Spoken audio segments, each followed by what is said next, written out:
buenas tardes. El día de hoy nos acompaña la docente María Patricia Ciabato, la cual nos va a hablar frente a la educación del presente siglo.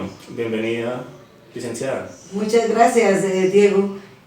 Pues la educación del presente siglo, vemos un cambio grandísimo a la antigua educación tradicional que se basaba en las pizarras, en el tablero, y hoy en día vemos cómo la globalización ha llegado a cada aula. Inclusive vemos en la pandemia cómo los profesores, las aulas se han modificado a otros espacios. Entonces vemos que es obligatorio, es una necesidad globalizarnos, llegar a las TICs, a la utilización de herramientas digitales. Y profesora, ¿cuáles son los actores principales que intervienen en esta educación del presente siglo? Los actores principales, primero tiene que haber como una modificación a nivel general del Estado, de permitir que haya mayor conexión, que llegue la educación a todos los lugares. Porque falta conectividad en las zonas rurales, hay colegios aún en la ciudad de Bogotá que no cuentan con las herramientas digitales, ¿sí? Entonces, para mí hay tres actores importantes: el Estado, los docentes y los estudiantes. En el momento de aprendizaje entre estudiantes y docentes, el estudiante tiene que ser el eje principal, el protagonista en su educación, ¿sí?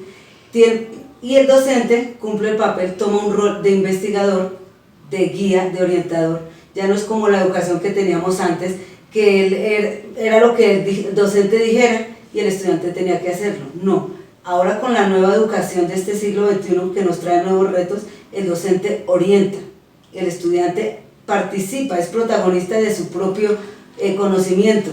Entonces vamos a ver que se aumenta el trabajo investigativo, tanto el docente como el niño ya empieza a tener un pensamiento más crítico, a trabajar en equipo. ¿Cuál es la activación de estos saberes en esta nueva educación? Pues para activar estos saberes tenemos que, es un gran trabajo, trabajar desde el currículo, los contenidos, y que estos permitan que el estudiante se cuestione, investigue, interactúe, que sepa. Inclusive vemos que en la internet hay mucha información y el estudiante tiene que aprender a desarrollar su lectura, su análisis, cuál información me sirve, qué no me sirve. ¿Y este proceso de enseñanza y aprendizaje hacia los niños, cómo se va a desarrollar? Nos toca de manera más flexible, ¿sí? Que el estudiante aprenda, conozca nuevos contextos. Obligatorio, repito y reitero, en la utilización de herramientas digitales. ¿Qué podemos hacer a través de las herramientas digitales? Pues con los contenidos lograr que el estudiante siga fortaleciendo los valores de paz, de justicia. Es obligatorio ampliar conocimientos, lo de español, lo de historia, matemáticas, pero siempre fundamental en los valores. Profe, y en esta educación del presente siglo, ¿cómo se va a realizar la concesión en la evaluación? La evaluación se concibe como un proceso continuo, que es donde se debe respetar las individualidades de cada estudiante, porque hay que también tener en cuenta que no todos los estudiantes de un aula van a responder a un tema de igual forma. El docente toma ese rol de investigador, donde va a analizar qué me sirve y qué puedo mejorar en esa estrategia. Entonces la evaluación es un crecimiento tanto para el estudiante como para el docente.